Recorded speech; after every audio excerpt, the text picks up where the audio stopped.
is it a bad reflection on the country, no matter how it comes out tomorrow? Just the fact that the election is even close, is that a reason for a certain type of long-term cultural pessimism, if you will, about the American electorate? There are days I wake up and I feel, the sense of doom that I think a lot of people have exercised throughout the entire campaign, but they're rare for me. I'm usually an optimist, and even though I think trajectory-wise, Western civilization has been on a pretty bad trajectory for a while now, there are so many signs that people are actually alive to the longevity of this thing, right?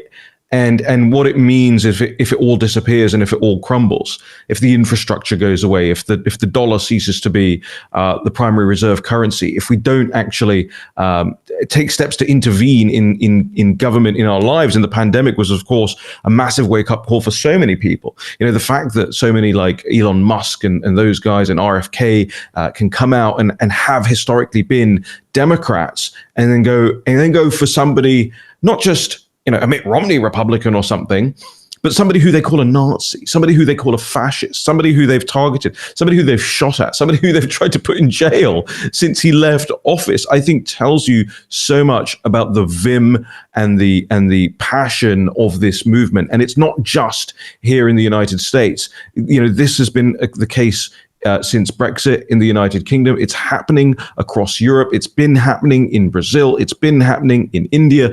So many of these countries, countries with democratic underpinnings, I think, are starting to realize that the status quo of World Economic Forum style neoliberal end of history Fukuyama theory is actually the decline. It's possible to have a world without the managerial class, without the elites dictating to people. And how we get there is still, I think, another decade plus project.